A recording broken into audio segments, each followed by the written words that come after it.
What's up, guys? Welcome back to the channel. So today is episode 108, and today we're going to go over my top 5 tech stocks for investing in the long term.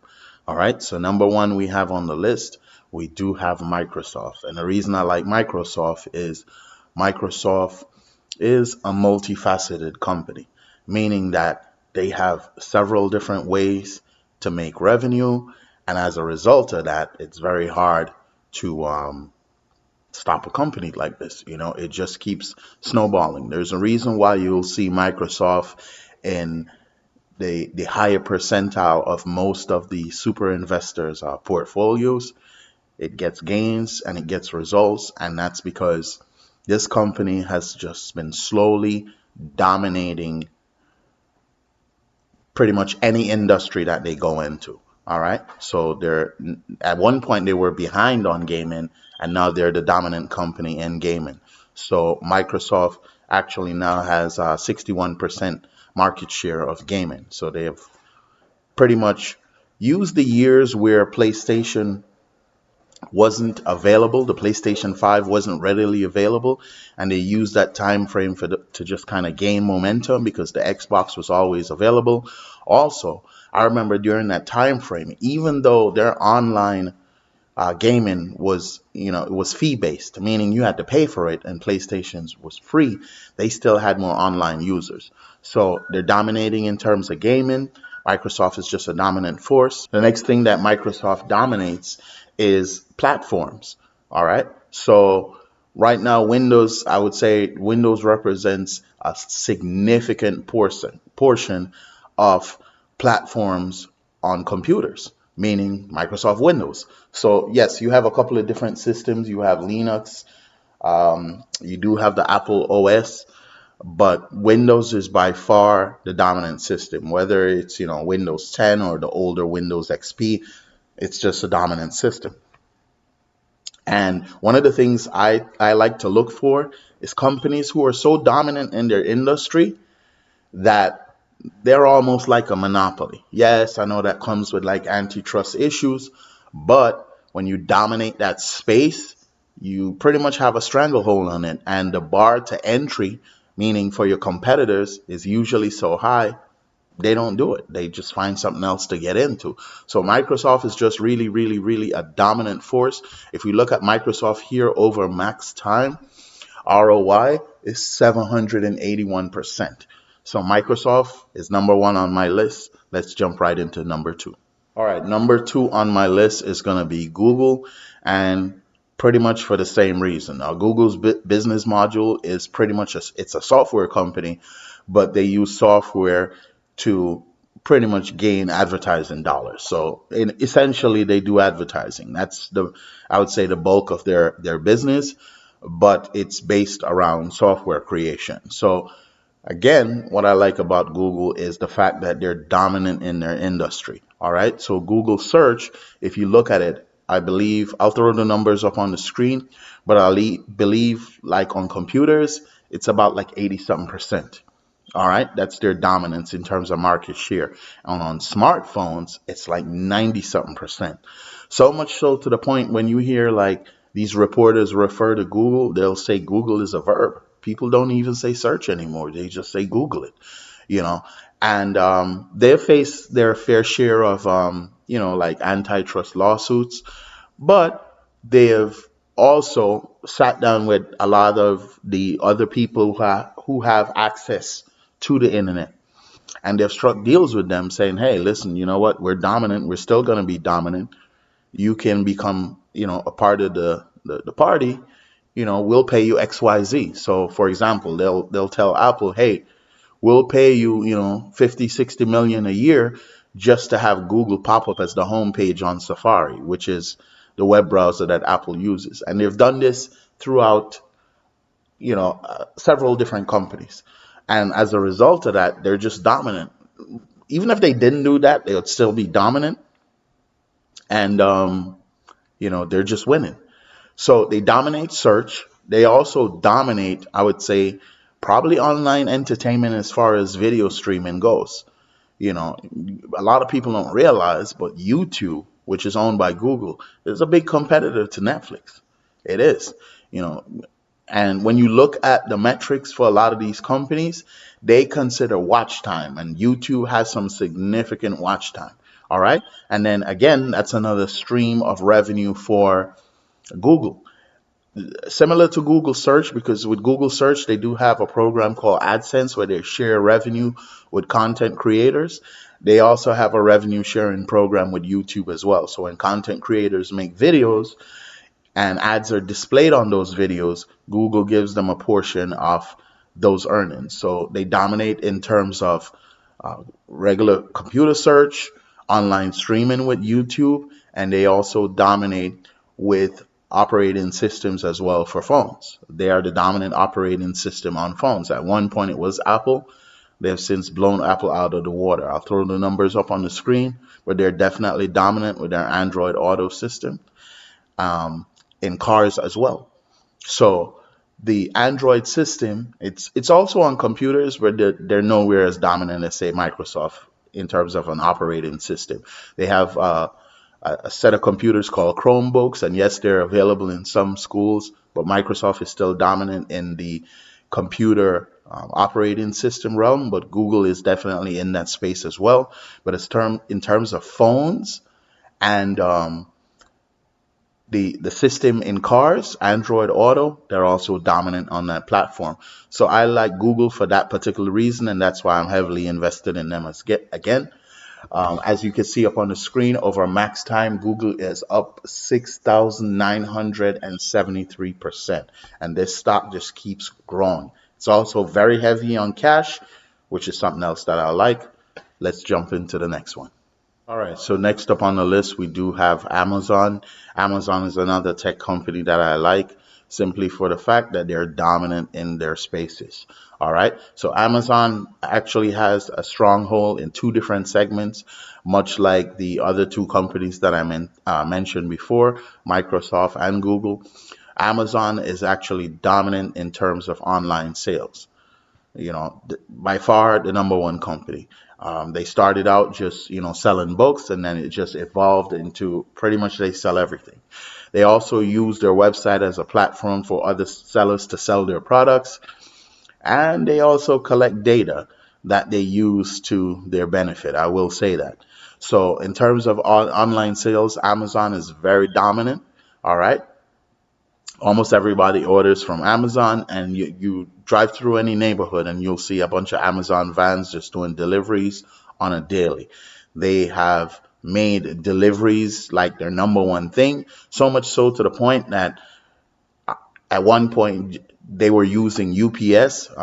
The CEO got rid of UPS and started pretty much their own internal shipping service just to improve it. They've also set up strategic warehouses all throughout the company in different neighborhoods. You can also get the product sent to a drop box nearby you, and now they have like same day delivery, all I believe up to the point of like within an hour of ordering online for certain items, obviously. So Amazon is dominant in that area. The other area that Amazon dominates is their cloud service, which is called Amazon AWS. It's Amazon Web Services. In terms of cloud, they actually have 31% market share. So they're the dominant player in cloud. Yes, Microsoft is close to them with Azure, which I believe it's like 20 something percent, but Amazon is the big dog when it comes on to domination. Have they faced any antitrust lawsuits as yet? I'm not really sure. I'm pretty sure they have, though, being as dominant as they are, but I'm not really sure. But, this is definitely one of the companies that I invest heavily into. I also set it, just like the other two that I mentioned before, to auto invest. All right. So we have Amazon in the number 3 spot, very dominant company. All right, at number 4 on the list, we do have Meta. This is another company that's really dominant, a very strong tech company whose main source of income is advertising through social media. So Meta started out with just Facebook, and then after Facebook, they acquired Instagram, and then after Instagram, they acquired WhatsApp. So they pretty much dominate the social media space. They run a platform which allows you to pretty much do advertising across both Instagram and Facebook, and they have, millions of, customers. So when you run ads on Facebook, you're exposing your product to a lot of people. A lot of influencers use their programs. I believe they say it's a lot easier and cheaper than Google. But, if you're selling a product that you're trying to use to target the social crowd, then you definitely want to use Facebook ads. They have ventured into a couple of other areas. They have a headset. I'm not exactly sure in terms of their dominance on that, but I do know in terms of social media, they're very dominant, which means that they have the the power to control the younger generation. All right. So that's something that companies want to tap into. And as a result of that, a lot of companies are tapping into, Facebook. And because of that, the stock is just blowing up.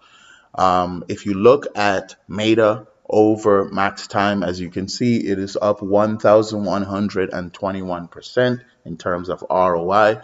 So it's definitely a good investment, and this company just, keeps growing. This is another company that I invest heavily into, and I also auto invest into it, just like the three previous tech companies that I mentioned. Right, and the fifth and final company is going to be Netflix. And I know some people are like, wait, what? Tech company, Netflix? Yes, it is. It's a streaming company. All right. They don't have any physical locations and they run a software. Yes, it's essentially a one trick pony, but it does meet the requirement of being dominant. Netflix dominates the space. You could say whatever you want to say. I remember a couple of years ago when all these competitors were popping up, HBO Max, Disney Plus. Where are those guys today? They've all failed. They've all failed. Disney to the point where it's like it's pointless, you know. Um, and then HBO Max is holding on by a thread, but how long? How long that's going to be. And I always tell people, whenever you start to get other companies trying to copy what you're doing something right. And Netflix dominates in that area. And that's the reason why this is the fifth tech stock on my top five list, and one that I also heavily invest in and I also auto invest in. As you guys could see, Netflix dominates in terms of streaming. It's available in like 190 countries. And they've slowly started to roll out like mobile gaming streaming as well, which is another area that they're tapping into. I'm not sure of the numbers in terms of dominance with that, but I'm sure it's going to be very small for now. Netflix's biggest competitor, to be honest with you, a lot of people don't realize, is actually YouTube in terms of streaming. A lot of people watch YouTube on their TVs at home in terms of like edutainment, meaning that videos that they could learn from, learn to cook or whatever it is, but it's also entertainment. All right. If you ever watch YouTube, a lot of times they'll ask you, like if you're watching on your phone or your computer, they'll give you like a brief survey about a video that you watched before, and one of the things they'll ask is, was it entertaining? Did you learn something from it? So YouTube is competing in that edutainment space. Netflix dominates as far as movies. They're making their own movies, they're making their own series. You know, 20 years ago, the dominant company for like series was HBO, and I think Netflix actually molded their self off HBO. Well, they have dominant series that are like classics. You have Narcos, you have so much different series. They've dominated that area. But why Netflix is also on my list heavily is because of the push that they're making into gaming. All right. So they recently announced that they're gonna stream two NFL games on Christmas Day this year. All right, 2024, they plan to stream two live NFL games on Christmas Day. And the plan behind that is to expose the NFL to the world. Netflix is available in 190 countries, and that's going to be really, really massive. And I think this is part of their larger push into this untapped field of streaming live games and just getting into these big leagues like the NFL, the NBA, the NHL, and Major League Baseball. I think that's where they're going. And when they get to that level, it's just gonna be massive. All right. They're also tapping into boxing. They have some kind of fun event coming up with Mike Tyson versus one of the Logan brothers. That's kind of more like a gimmick, but that's also gonna create a massive user base for them. And if they tap also into boxing, meaning start showing it, that's going to be huge as well. Because you have to remember, right now in boxing, the big company in terms of streaming, they've actually surpassed Top Rank, is a company called The Zone, right? You have The Zone, I think it's like $20 a month. You get all the fights, and they're showing pretty much all the major big fights. All right. So Netflix is actively looking to jump into the sports space. The stock is up. Look at this, a whopping 56,116% over max time. Massive, massive, massive, massive, massive. This company's just dominant. I'm sorry, the competitors just have to bow down and fall in line.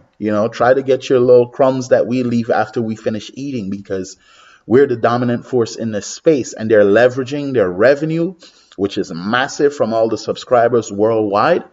And now I think the next move for Netflix is going to be sports. All right. But that's it for the video today, guys. I hope you found this information useful.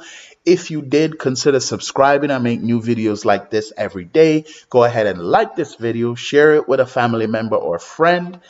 And thanks again for watching the video. I do appreciate it. Y'all stay safe and have a blessed day. Peace.